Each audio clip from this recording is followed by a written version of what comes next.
In August 2003, Dr. Phil McGraw was a titan of television. His no-nonsense advice had captivated millions. Everyday people across America tuned in, hoping to get a dose of his signature Get Real philosophy. But when he arrived at the gates of an ultra-exclusive social club in a quiet, old-money corner of New England, the gatekeeper looked him squarely in the eye and uttered 5 words that would ignite a firestorm. "We don't accommodate your program." Most people expected Dr. Phil to unleash a verbal takedown, to dissect the man's insecurities on the spot, to use his psychological prowess as a weapon. Instead, he did something utterly unexpected. He pulled out his flip phone, made a single, calm call, and whispered a phrase that would set in motion one of the biggest social scandals of the decade.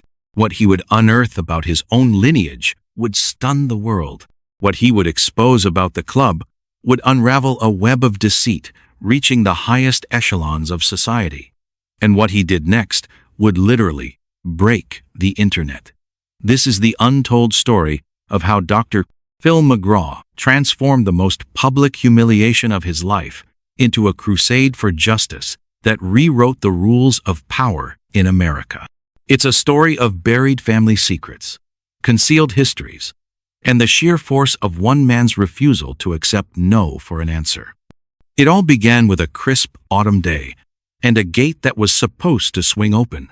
The late summer sun cast a golden hue on Dr. Phil's face as he stepped out of his sleek black Cadillac. It was a perfect August day in 2003, the kind of day that feels like a reward at the end of a long summer. "Well, Phil, this place is certainly something," said his longtime producer, a man named Art Moore. Art whistled softly as he surveyed the grand ivy-covered stone building before them. The Oakhaven Club sat enthroned on the rolling green hills of a secluded Connecticut town. The lawns were so meticulously manicured, they looked like emerald velvet. Antique roses lined the cobblestone path. Everything about the place gleamed with the quiet confidence of old money. Dr. Phil smiled, grabbing his briefcase from the car. Just 3 weeks prior, he had celebrated the first anniversary of his nationally syndicated show. His face was on the cover of magazines. People everywhere were quoting his Phil-isms. Today was meant to be a quiet retreat, a chance to network and unwind at a place recommended by a prominent television executive. "Jerry said he'd meet us on the terrace," Dr. Phil said. Jerry, the network head, was the one who had extended the invitation to this legendary club. The 2 men walked up the cobblestone path. Dr. Phil felt a sense of accomplishment. His legs were weary from a relentless production schedule, but his spirit was high. He had worked tirelessly to build his platform. Now he could finally enjoy some of the fruits of his labor. The front doors were crafted from heavy, dark oak with polished brass handles that shone like gold. Above the entrance, elegantly carved letters spelled out the Oakhaven Club, established 1888. Dr. Phil pushed open the massive door. The interior was like stepping into a different century. The ceiling soared, adorned with intricate plasterwork. Massive, floor-to-ceiling windows bathed the room in sunlight. Deep leather armchairs were clustered around mahogany tables. On the walls hung oil paintings of stern-faced founders and idyllic pastoral landscapes. Men in expensive, tailored suits sat reading the Wall Street Journal, their voices a low, cultured murmur. They wore heirloom watches and shoes that cost more than most people's rent. The air smelled of aged leather, wood polish, and money. Dr. Phil and Art crossed the thick Persian rug toward the front desk. Their dress shoes made almost no sound. A few men glanced up from their papers. Some pointed discreetly and whispered. Dr. Phil was accustomed to it. Public figures always attracted stares. Behind a grand, carved desk stood a slender man in a perfectly tailored dark blazer. His silver hair was impeccably parted. His face was a mask of polite indifference, as if he had never experienced a strong emotion in his life. A small engraved nameplate on his jacket read, "Mr. Abernathy, Club Manager." "Good afternoon," Dr. Phil said with his familiar broad smile. I'm Dr. Phil McGraw. Jerry Donaldson is expecting us. The man, Abernathy, looked Dr. Phil up and down. A slow, deliberate appraisal. His eyes were as cool and gray as a winter sky. He did not return the smile. I'm sorry, Abernathy said, his voice soft but edged with steel. We don't accommodate your program here. The words struck Dr. Phil with the force of a physical blow. For a second, he felt the air leave his lungs. The sense of accomplishment he'd felt moments before curdled into a cold, heavy knot in his stomach. Excuse me? Dr. Phil said. His voice remained even, but he could feel a tremor in his hands. Art stepped forward, his affable demeanor vanishing. His hands clenched into fists. What in the world did you just say? Abernathy's expression remained unchanged. This is a private institution. We are very selective about our patronage. I'm certain you can appreciate that. The vast room had fallen silent. Men put down their newspapers. They turned to witness the unfolding drama. Some had the decency to look uncomfortable. Others simply stared with detached curiosity. Dr. Phil felt as if he were in a surreal nightmare. 3 weeks ago, he was being celebrated by millions. He was America's therapist. Now, this man was telling him he wasn't good enough to walk through his door. Mr. Donaldson invited us, Dr. Phil said, his voice a low, steady rumble. We are his guests. Mr. Donaldson should have consulted the club's bylaws first, Abernathy replied coolly.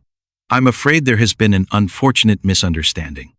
Art moved closer to the desk, his face flushed with anger. This is Dr. Phil. He's one of the most respected men on television. I am aware of who he is, Abernathy said. That does not alter our long-standing policies. Dr. Phil placed a calming hand on Art's arm. He could feel the tension coiled in his friend's muscles. Dr. Phil's own heart was hammering against his ribs. A part of him wanted to unleash the full force of his psychological training, to deconstruct Abernathy's condescending facade, piece by piece. But he did something else entirely. He reached into his pocket and pulled out his phone. It was a state-of-the-art flip phone, a symbol of success in 2003. The room watched as Dr. Phil dialed a number. The silence was absolute. Even Abernathy seemed intrigued. It's me, Dr. Phil said into the phone, his voice so low that only Art could make out the words. It's happened again. But this time, we're going to play by a different set of rules. He paused, listening. Then he said something that made no sense to anyone observing. Find everything, and I mean everything. Go all the way back. I want to know every secret this place has ever buried. Dr. Phil snapped the phone shut. He looked at Abernathy, his eyes now burning with a cold fire. But when he spoke, his voice was as calm as a frozen lake. Thank you for your time, Mr. Abernathy. This has been a most illuminating conversation. Abernathy looked momentarily flustered. I don't understand. You will, Dr. Phil said. He turned to Art. Come on. We have work to do. As they walked toward the exit, Dr. Phil paused. He turned back to face the club manager one last time. Mr. Abernathy, do you know what I've learned from dealing with thousands of people? The most powerful truths are the ones that are hidden.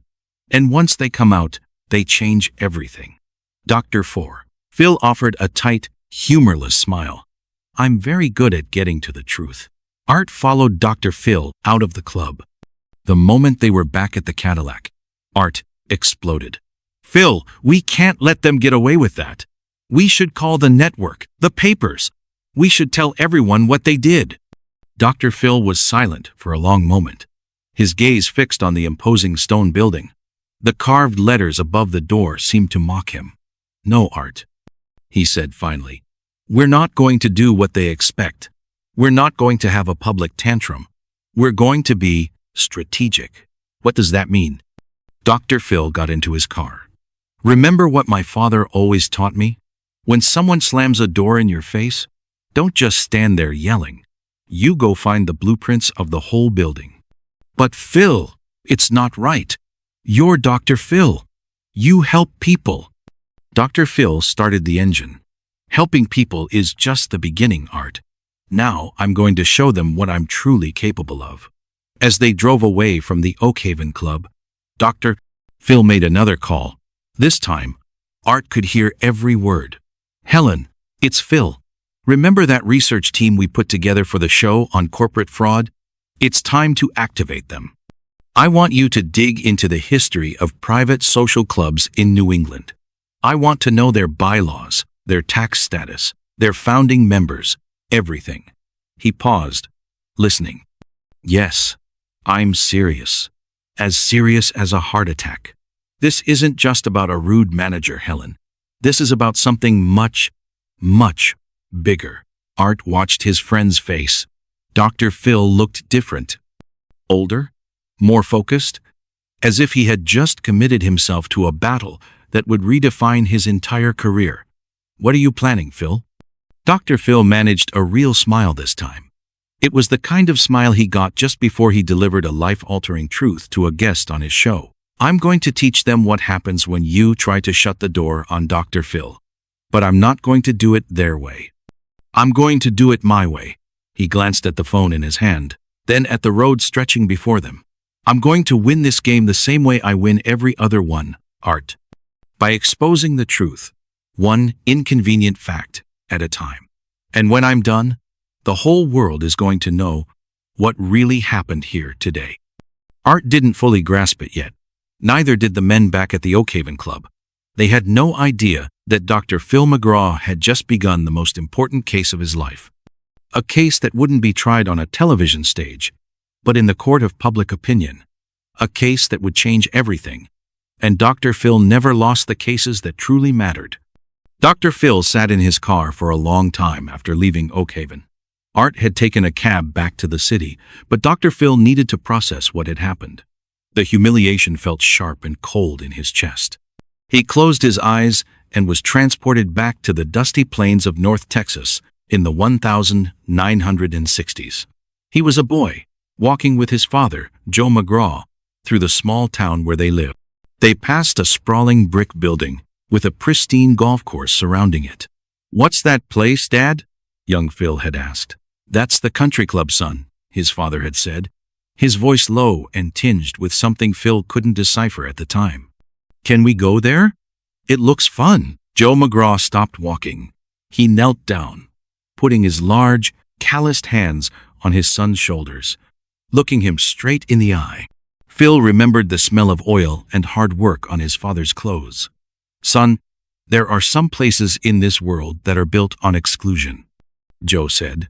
"They're designed to make the people inside feel important by keeping other people out.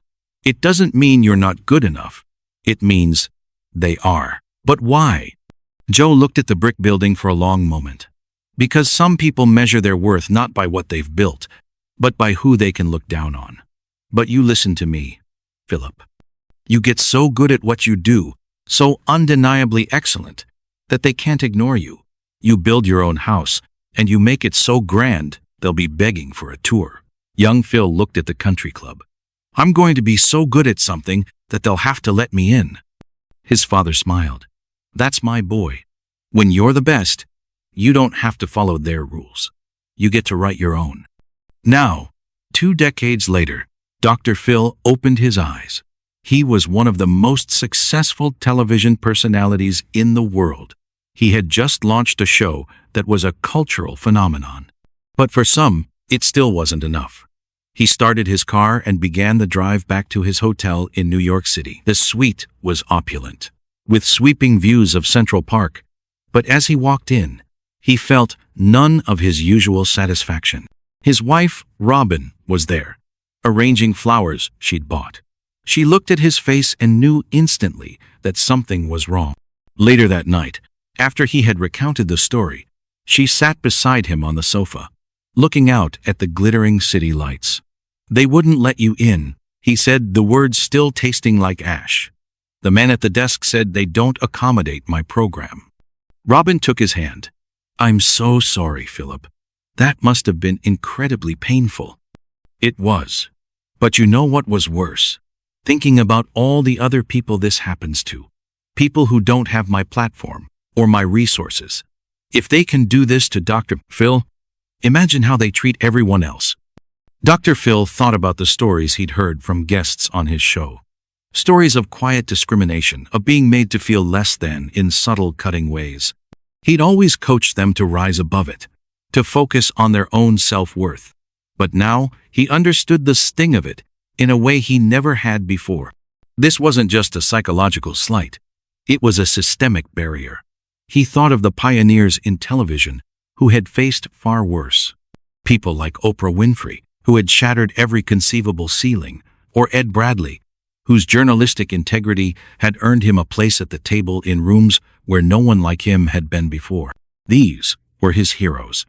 They had endured outright hostility and blatant racism to pave the way for people like him. He got up and walked over to the window. He remembered his early days, struggling to build his psychology practice, then his courtroom consulting business. He remembered the skepticism, the people who told him his straight-talking approach would never work. He remembered the long hours, the sacrifices, the sheer force of will it took to get where he was.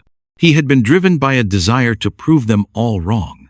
Setbacks were just setups for comeback. Now, standing in his luxurious hotel suite, he made a decision. This wasn't going to be just another setback. This was going to be the setup for the biggest comeback of his life. He picked up the phone and called his lead researcher, Helen. Helen was a brilliant, tenacious woman, a former investigative journalist who could find a needle in a haystack. "Helen, it's Phil. I need you to dig into something for me." "Of course, Dr. Phil. What is it?" "I want to know everything there is to know about private social clubs.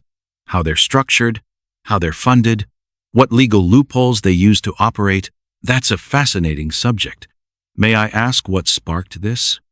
Dr. Phil told her what had happened at Oakhaven. Helen was silent for a long moment. "Phil, this is bigger than just one club. This is about an entire system of power and influence that operates in the shadows." "I know. That's why I need to understand it. You can't change a system if you don't know how it works. What are you planning to do?" Dr. Phil looked at his own reflection in the dark glass of the window. "I'm planning on taking my father's advice. He told me that when you're the best, you get to write new rules. I think it's time to write some new ones." The next morning, Dr. Phil called his lawyer, a sharp, no-nonsense attorney named Martha. Martha specialized in corporate law and had a reputation for being relentless. "Martha, I need your help with something a little different." "What kind of different?" Dr. Phil told her the story. Martha listened intently, without interruption. "Phil, what you're describing is a classic case of discrimination. It's morally reprehensible, and depending on the club's structure, it might be illegal. That's what I want to find out. Is there a legal angle to this fight?" "There might be. Many of these private clubs receive significant tax breaks from state and local governments. If they're taking public money in the form of tax exemptions, but excluding members of the public based on arbitrary standards, that could be a violation of state law." "How long would it take to find out?" "Give me a few weeks. I'll need to dig into their financials, their charter, their membership agreements. Everything." After he hung up, Dr. Phil felt a flicker of something he hadn't felt since yesterday. Hope. He made one more call, this one to a contact he had at a major news magazine, a respected journalist named Susan. "Susan, it's Phil McGraw. I might have a story for you. A big one. I'm listening. It's about the hidden world of exclusive clubs and the power they wield. But I need time to get all my facts straight. Can you hold off on it?" "How long are we talking?" "Maybe a month. But when I'm ready, this story will be worth the wait." That night, Dr. Phil couldn't sleep. He kept thinking about his father's words. When you're the best, you get to write new rules. Maybe it was time. He got out of bed and went to the desk in his hotel suite. He began to write, sketching out ideas, names of people who could help, questions that needed answers, a plan that was just beginning to crystallize. At the top of the page, he wrote, Project Spotlight. He didn't know it yet, But this was the beginning of something that would change everything. Not just for Dr. Phil, but for thousands of people who had been systematically excluded from the rooms where power was brokered. Down the hall, his sons, Jay and Jordan, slept soundly. They didn't know their father was about to embark on a fight that would make the world a more equitable place for their generation. Dr. Phil looked at what he had written. Then he made a promise to himself. The same promise he'd made as a young man, trying to build his career against all odds. He would never let anyone make him feel small again, and this time, he wouldn't just be fighting for himself. He would be fighting for everyone. 3 days after the incident at Oakhaven, Dr. Phil was still seething, but it was a controlled, focused anger, the kind he channeled on his show to cut through people's excuses. It was an anger that fueled strategy, not rage. Art Moore called him every day. "Phil, we need to go public with this. Let's do a show about it. Expose them." But Dr. Phil's answer was always the same. "Not yet, Art. Trust the process." Art didn't get it.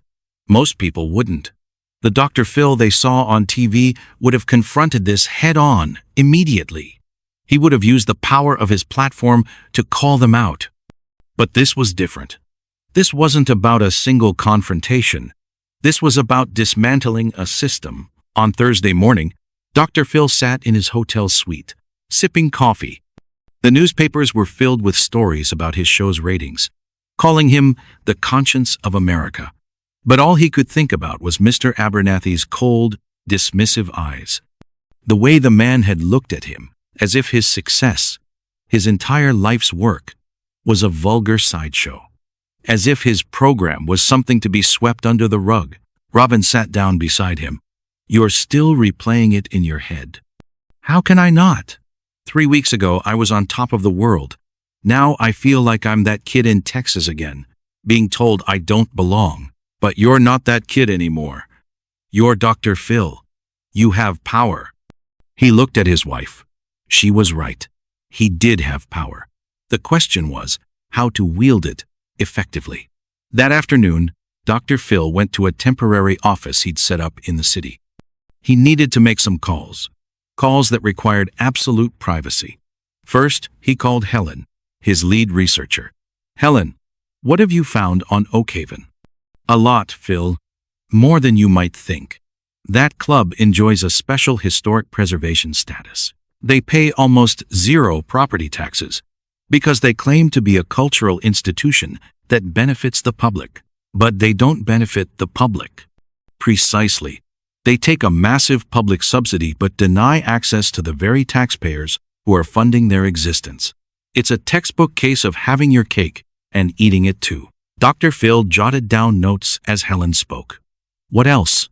"Their membership roster is a who's who of East Coast power. CEOs of Fortune 500 companies, senior partners at major law firms, politicians, federal judges. These are the people who shape policy and control vast amounts of capital. So, this isn't just about social status, not even close. This is about access. This is where deals are made, where political careers are launched, where the real levers of power are pulled. It's about who gets to be in the room where it happens." Dr. Phil felt his anger sharpen, but he kept his voice calm. "Keep digging, Helen. I want to know everything." Next, he called Martha, his lawyer. "Martha, what's the legal landscape?" "It's tricky, Phil. As a genuinely private club, they have the right to freedom of association, but their tax status is their Achilles heel. If they want to keep their public subsidies, they have to abide by public accommodation laws. They can't discriminate based on race, gender, religion, or, in your case, profession, if we can prove it's a proxy for something else." "What do you mean, a proxy?" "They'll claim they rejected you because you're a public figure, a celebrity, and that your presence would disrupt the club's quiet enjoyment. They'll say it's not about you, it's about your fame." Dr. Phil considered this. But what if we could prove a pattern? What if this wasn't just about me? That would change the game. If we could demonstrate that they systematically exclude people who don't fit a certain mold, new money, people from certain industries, not just celebrities, we could build a powerful case for discriminatory practices. How would we prove that? We'd need evidence, documentation, and ideally, other people who have been rejected on similar flimsy grounds. After he hung up, Dr. Phil sat in his office, staring out at the Manhattan skyline. He could see the iconic buildings that represented the pinnacle of success.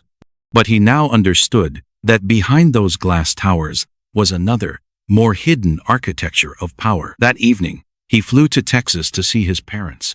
He needed to talk to his father. Joe McGraw always had a way of cutting through the noise.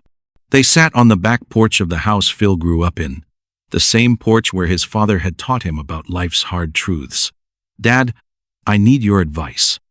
Joe McGraw looked at his son. Even though Phil was a television star, to Joe, he was still his boy. "What's eating at you, son?" Phil told him everything. About Oakhaven, the investigation, the cold anger that had taken root in his soul. Joe listened patiently, his weathered face unreadable. When Phil finished, his father was silent for a long time. "You remember what I told you about building your own house? That excellence is the ultimate key." "That's right, but I didn't tell you the whole story." Joe reached into his wallet and pulled out a faded, creased photograph. It showed a group of rough-looking men in work clothes, standing in front of a half-built oil derrick. "This is your great-grandfather, my granddaddy." His name was Silas McGraw. Phil took the photo. It felt fragile in his hands. What about him? Silas was a wildcatter. He struck oil back in the 20s, made a fortune, but he was a rough man, from the wrong side of the tracks. The polite society in Dallas, the folks at the Petroleum Club, they wouldn't let him in, laughed at him, said he was not their kind. Phil stared at the photo. "I never knew this." "Your great-granddaddy didn't get mad. He got smart. He found out who owned the land all around the Petroleum Club. He bought it all up. Then he built the biggest, most modern office building in the city right next door. He put a private club on the top floor, with bigger windows and better whiskey. He invited all the other wildcatters, the ones the old guard looked down on. Within a year, all the real oil deals were happening in his building, not theirs." Phil looked from the photo to his father. "So, what are you telling me?" "I'm telling you, this fight is in your blood. But I'm also telling you, it's time you learned the whole story of our family. Not just the bootstrap tales I told you as a boy. The real truth." "What do you mean?" "Tomorrow, we're going to take a drive. We're going to visit someone who knows things about the McGraw family that even I'm just beginning to understand. Things that might just change how you see this whole fight." That night, Phil couldn't sleep. He kept looking at the old photograph. What secrets did his family hold? The next morning, Joe drove him out to a small town in East Texas. They pulled up to a modest house with a porch full of rocking chairs. An elderly woman with sharp, intelligent eyes came to the door. "So, you're Philip," she said with a warm smile. "I'm your cousin, Eleanor. Your father and I have something we need to show you." Phil followed them inside. The walls were lined with old books and framed documents. Eleanor served them iced tea and sat down in her rocking chair. "Philip, your family's history is more complex than you know. Your great-grandfather Silas wasn't just a Texas oil man. His father, your great-great-grandfather, was a man named Thomas McGraw. I've never heard of him. Most haven't. His story was misplaced. It's time you knew the truth." She rose and went to an old cedar chest. From it, she carefully lifted out a collection of brittle papers and a leather-bound ledger. Thomas McGraw was a merchant in the late 1800s. He had business dealings all over the country, including New England. He helped finance a number of ventures, including the construction of a certain gentleman's retreat in Connecticut. Phil's heart began to pound. He looked at the papers. They were old and hard to decipher, but he could clearly see the name T. McGraw on contracts and investment statements.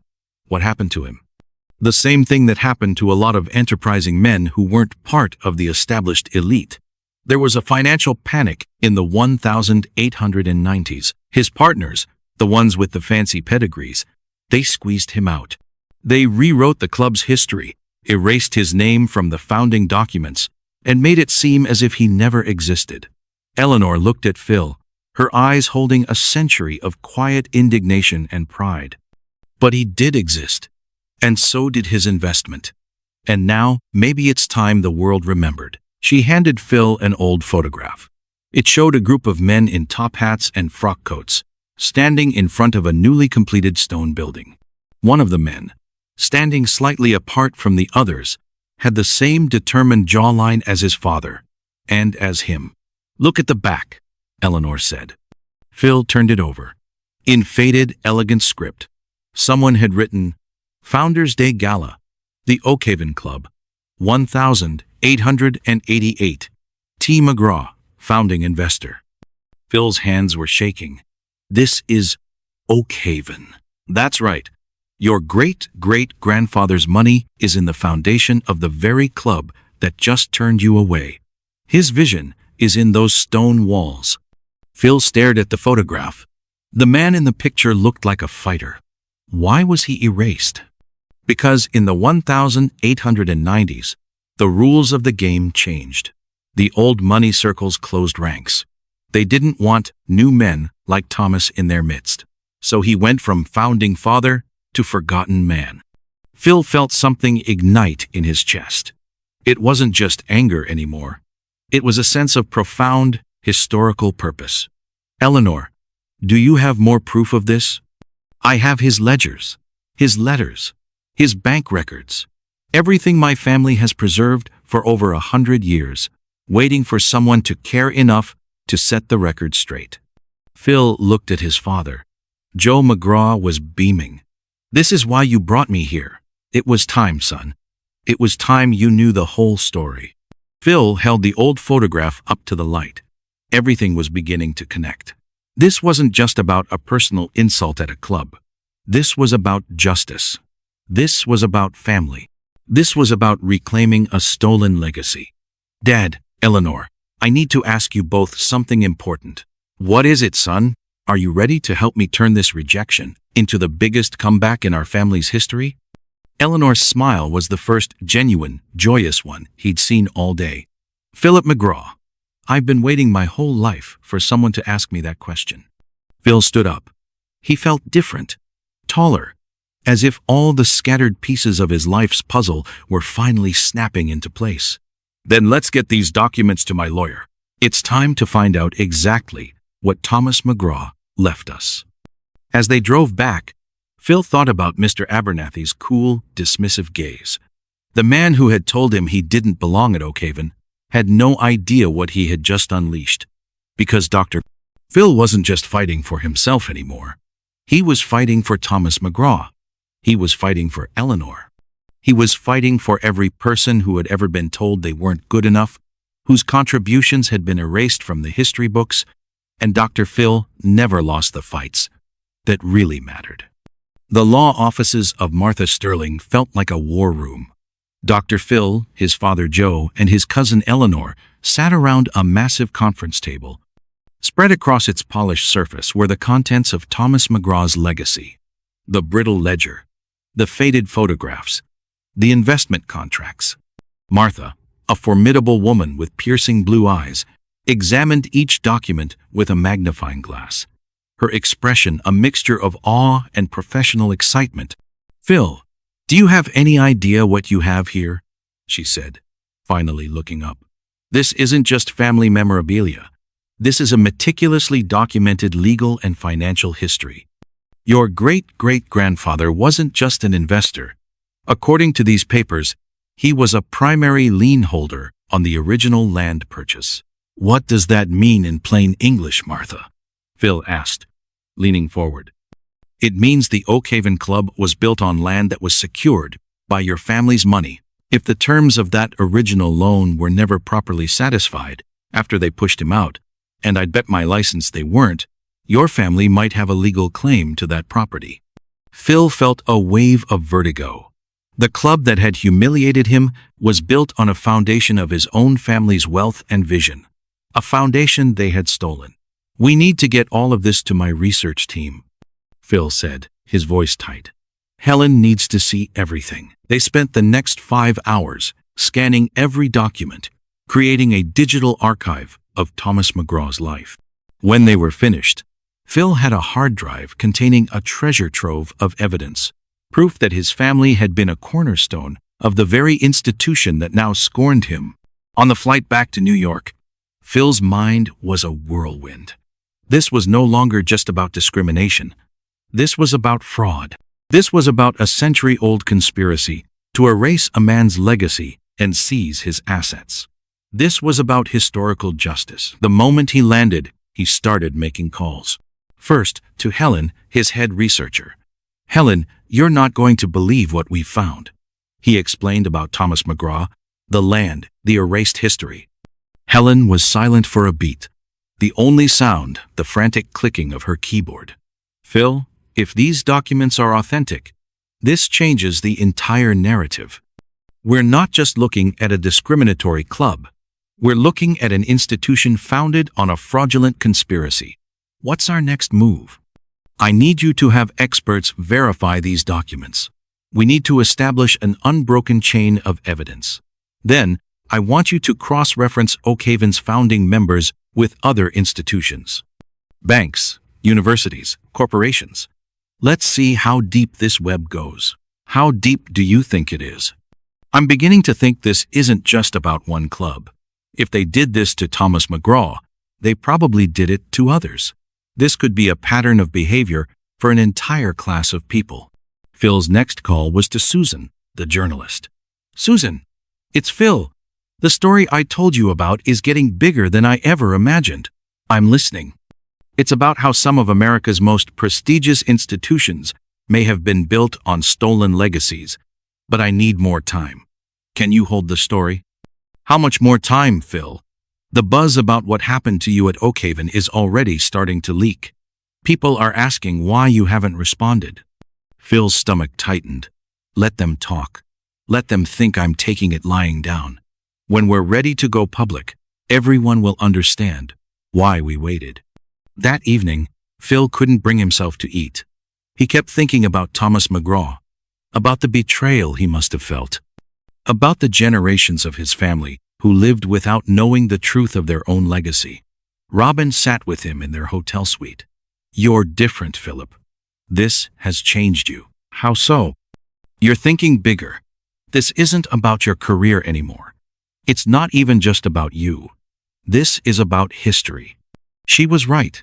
He felt the weight of it, the responsibility to his great-great-grandfather, to Eleanor, to everyone whose story had been deliberately forgotten. His phone rang. It was Art Moore. "Phil, the gossip columns are starting to pick this up. They're saying you got shut down by the old money crowd. They're painting you as new money, who didn't know his place. Let them, Art." "But Phil, that's not you. You always fight back." "I am fighting back. Just not in the way they expect."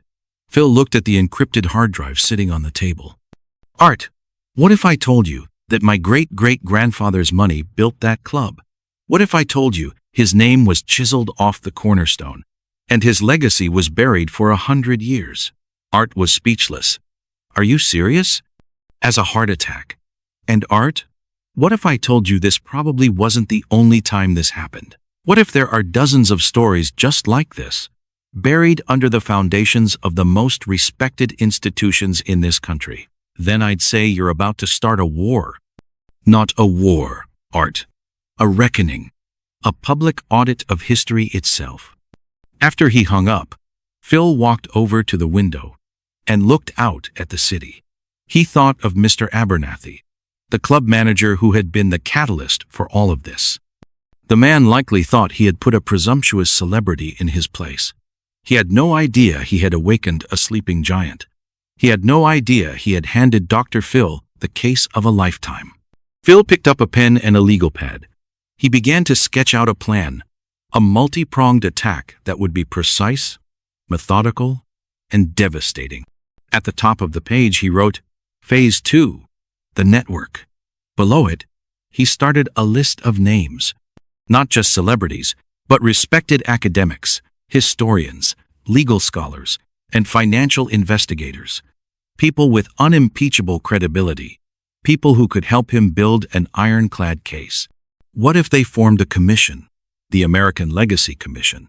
What if they began a systematic academic investigation into the founding of these powerful institutions?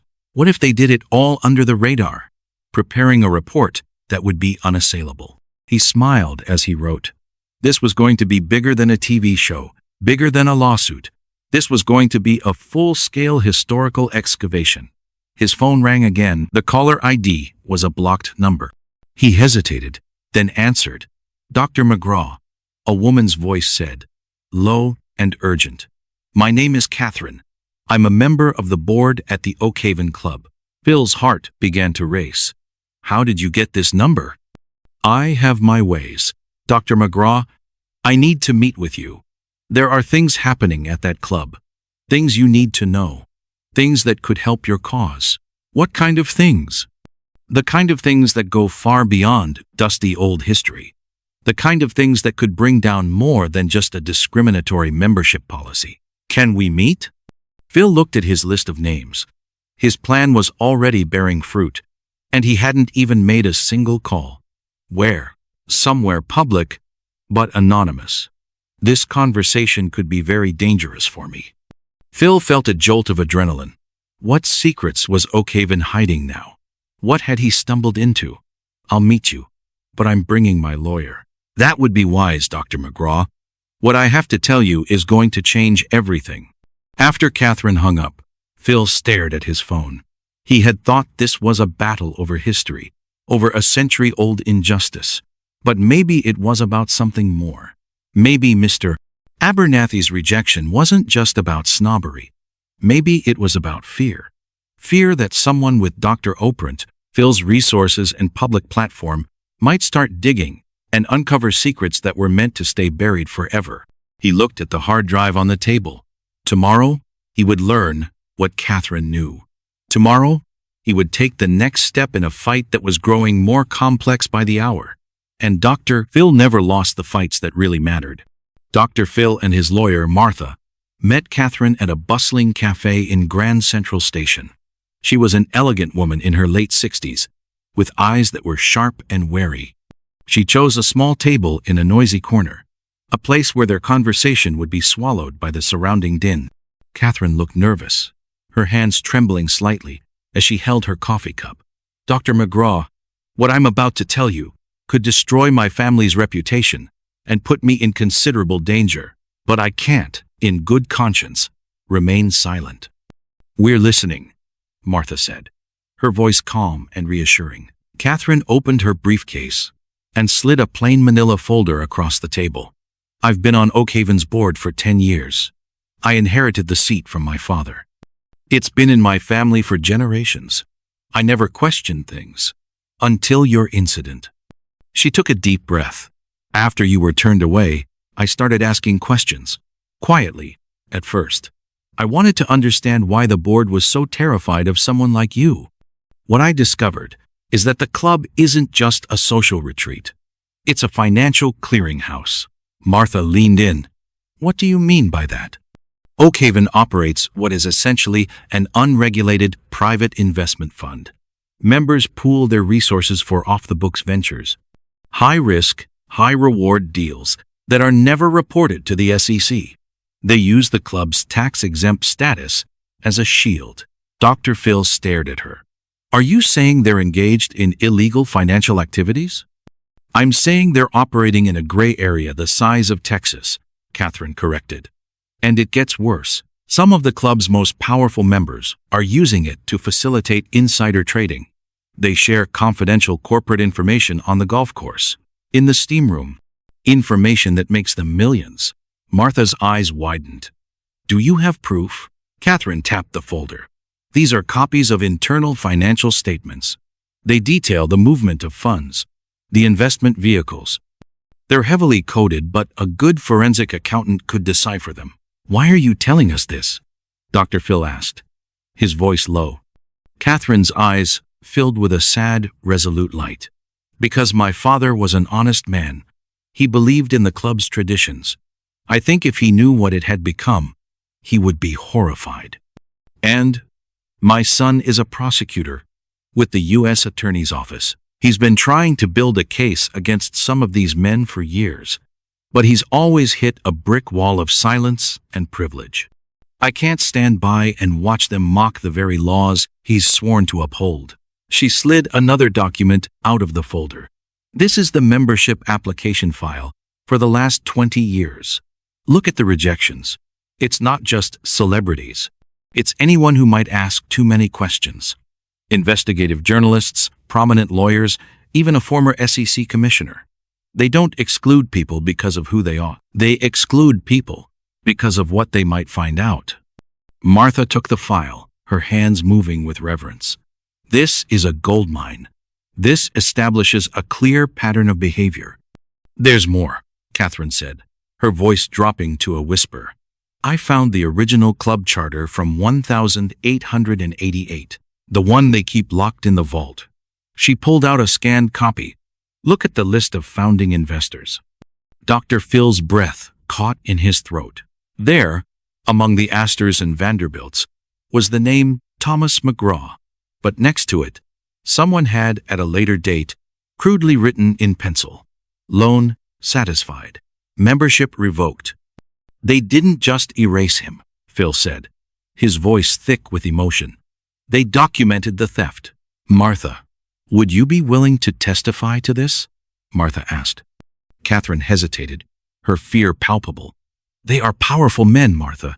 They could ruin me. Dr. Phil reached across the table, his gaze steady and compassionate. Catherine, I understand fear. But my father taught me something a long time ago. The only way to beat a bully is to stand up to them, not alone, but together. My great-great-grandfather was probably afraid when he invested his future in that club. But he did it because he believed in building something. We can't let them tear it down.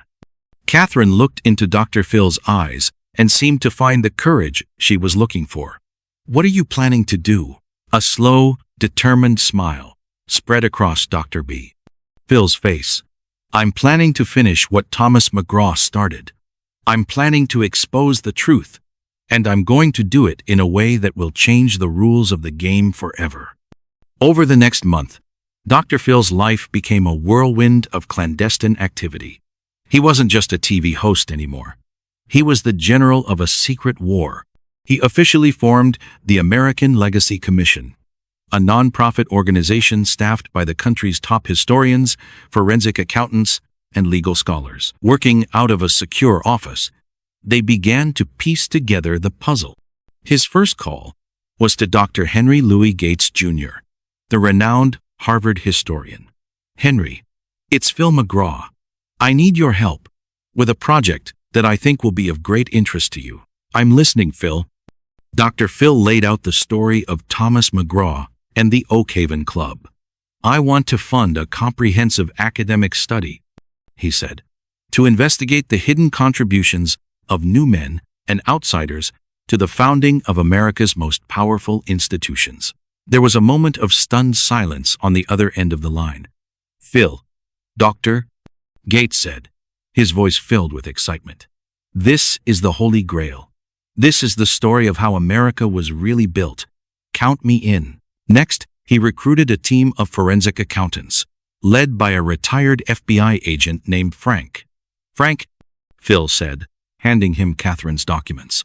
I need you to follow the money.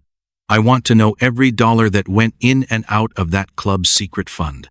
Frank, a man who had spent his life chasing white-collar criminals, grinned. Dr. Phil, this is like Christmas morning for an old bloodhound like me. While the commission worked in secret, Dr. Phil began to lay the public groundwork. He started a new series on his show called Unsung Heroes, celebrating ordinary people who had made extraordinary contributions to their communities. He talked about the importance of knowing your family history, of understanding the shoulders on which you stand. He was priming the pump, preparing the American public for a story about a forgotten founder. He also began to quietly reach out to other influential people who had been snubbed by the establishment. a tech billionaire who was mocked as new money, a female CEO who was denied a seat on a powerful corporate board, a famous author whose work was deemed too controversial for a prestigious literary society. He didn't ask them for help, not yet.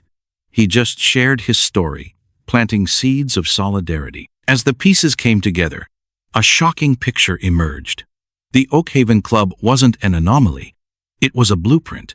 The commission uncovered a dozen similar institutions with parallel histories of erased founders and questionable financial practices. It was a network of power, a shadow government of the elite, protecting their interests and enriching themselves for over a century.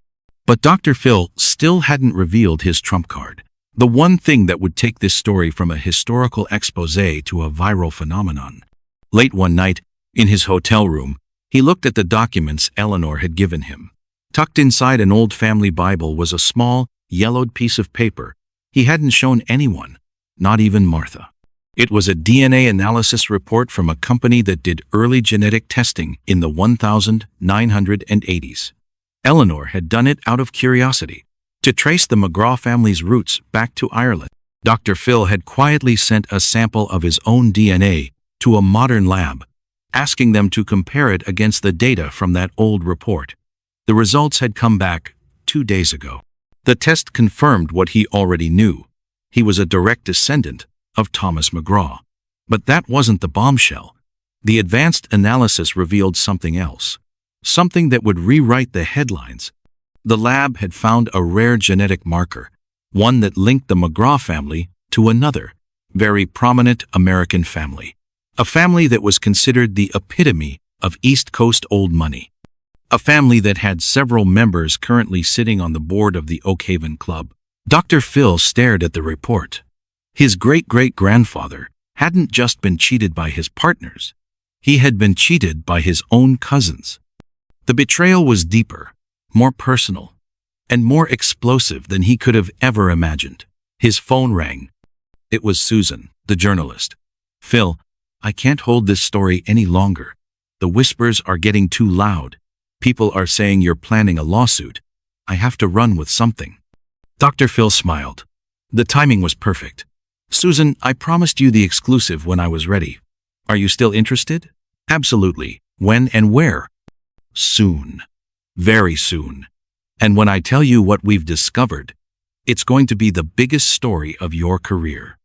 After Susan hung up, Dr. Phil made one final call to his father.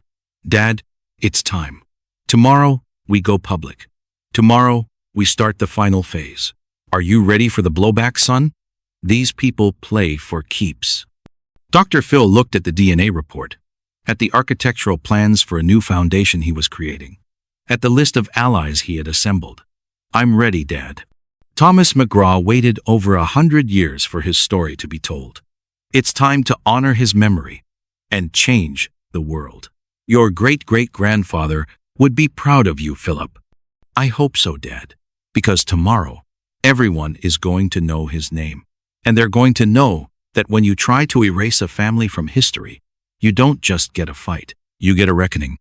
And Dr. Phil never lost the fights that really mattered. The day of the broadcast felt like the calm before a hurricane. Dr. Phil had chosen his own show as the venue for the revelation. It was his stage, his arena, and he would control the narrative. The episode was titled, "A Legacy Lost and Found, a Dr. Phil Special Investigation." The studio audience buzzed with an unusual energy. They knew something big was about to happen. Susan, the journalist he'd brought in to lend journalistic weight, sat opposite him. Her presence signaled that this was not a typical Dr. Phil episode. This was hard news. "Dr. Phil," she began, her voice grave, "for weeks, there have been rumors about an incident at a private club. Tonight, you've promised to tell the full story."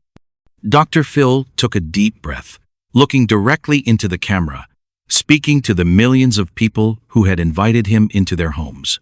What happened at the Oakhaven Club wasn't just an insult. He began. It was a doorway into a hidden history, not just of my family, but of America itself. He began by telling the story of Thomas McGraw, He put the faded photograph of his great-great-grandfather on the giant screen behind him. He showed the investment contracts, the ledger, the photo of the club's founding. The audience was captivated. "This is my great-great-grandfather," Dr. Phil said, his voice resonating with emotion. His money, his vision, helped build the very institution that told me I wasn't good enough to enter. Susan picked up the thread. "Our research has verified these documents. Thomas McGraw was a founding investor in the Oakhaven Club, but his name was systematically removed from all official records after a financial dispute in the 1890s. But this story isn't just about my family," Dr. Phil continued, his tone shifting from personal to prosecutorial. "It's about a pattern of behavior, a pattern of exclusion designed to protect something far more sinister than social status." He then revealed Catherine's story, her identity protected, but her evidence on full display. He showed the coded financial statements, the proof of the secret investment fund, the evidence of insider trading. The studio audience gasped.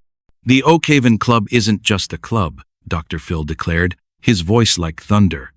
"It's a criminal enterprise, masquerading as a social retreat. It's a place where the powerful and privileged gather to rig the system, to enrich themselves, and to ensure that the doors of opportunity remain closed to anyone who isn't part of their world." He then revealed the work of the American Legacy Commission, showing maps of interconnected board memberships, tracing the web of power that emanated from Oakhaven to the highest levels of finance and politics. "This isn't just about one club," he said. "This is about a shadow government that operates in the steam rooms and on the golf courses of America." Susan turned to the camera. "CBS News has learned that based on this evidence, the U.S. Attorney's Office and the SEC have launched a joint investigation into the Oakhaven Club and several of its members." The audience erupted in applause. But Dr. Phil held up a hand. He wasn't finished. "But the most shocking discovery, the one that changes everything, is not about money or power. It's about blood." This was the moment, the bombshell. "As part of my research," he said, his voice dropping, "I had my DNA analyzed. We wanted to definitively prove my lineage to Thomas McGraw." He put the DNA report on the screen. "The test confirmed it. I am his direct descendant." But it also revealed something that no one could have ever predicted. He paused, letting the tension build. "The DNA analysis found a rare genetic marker that connects my family to another prominent American family, a family considered to be the bedrock of the East Coast establishment, a family whose name is synonymous with Oakhaven." He looked directly into the camera, his eyes burning with the fire of a century-old injustice. "The analysis proves that I am related by blood to the very families who cheated my great-great-grandfather and erased his legacy. The betrayal wasn't just business. It was familial." The studio was in stunned silence. The revelation was breathtaking. It wasn't just a story of class warfare. It was a Shakespearean drama of family betrayal. "American history is not what you think it is," Dr. Phil said, his voice now quiet, intimate. "The lines between the insiders and the outsiders, between old money and new, are not as clear as they would have us believe. We are all far more connected than we know." He then delivered his final masterstroke. "I am not seeking membership at the Oakhaven Club," he announced. "Why would I want to join a club built on a foundation of theft and deceit? Instead," he said, as architectural renderings flashed on the screen behind him, "I am announcing the creation of the McGraw Center for American Legacy. It will be a non-profit foundation dedicated to three things: funding historical research to uncover other lost legacies, providing legal support for people fighting institutional discrimination, and, most importantly, building a new gathering place, a place that will be a true meritocracy, a club where membership is based not on your last name, but on your character and your contributions to society." The show ended, but the story was just beginning. The internet exploded. Dr. Phil, Oakhaven, and Thomas McGraw trended for days. The story was picked up by every major news outlet in the world. The Oakhaven Club was besieged by reporters. Several high-profile members resigned in disgrace. The stock prices of companies linked to the insider trading scandal plummeted. But the most profound impact was personal. Genealogy websites crashed as millions of people, inspired by Dr. Phil's story, began to research their own family histories. People started sharing their own stories of lost legacies and unsung heroes. Dr. Phil hadn't just exposed a scandal. He had ignited a cultural movement. He had turned a personal humiliation into a national conversation about history, power, and what it truly means to belong. A few days later, Dr. Phil sat in his office, looking at a framed photograph of his great-great-grandfather. His phone rang. It was his father.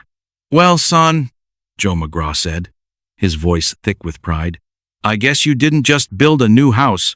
You redesigned the whole neighborhood." Dr. Phil smiled. "I had a good architect, Dad. He knew the fight wasn't over. There would be lawsuits, threats, and pushback from the establishment. But he had done more than just win a battle. He had changed the map. He had proven that the most powerful tool against exclusion is the truth. And Dr. Phil never, ever lost a fight when the truth was on his side." 6 months later, Dr. Phil stood on a construction site in upstate New York, the crisp autumn air biting at his cheeks. Before him, the steel skeleton of the McGraw Center for American Legacy was rising from the ground.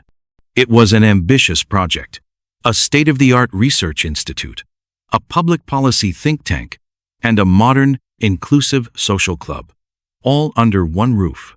The story of Oakhaven had sent shockwaves through the elite circles of America. The federal investigation had led to a series of indictments, ensnaring powerful figures in finance and politics. The Oakhaven Club itself, crippled by scandal and legal fees, had been forced to declare bankruptcy. Its assets, including the historic clubhouse, were being sold off. But Dr. Phil had found that victory was more complex than he had imagined. The establishment did not go down without a fight.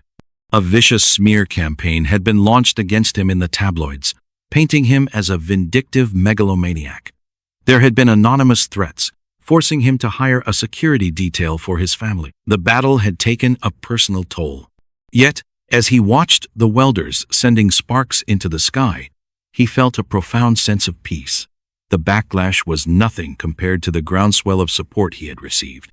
The American Legacy Commission, now housed at the McGraw Center, was inundated with requests from families across the country who had been inspired to dig into their own pasts.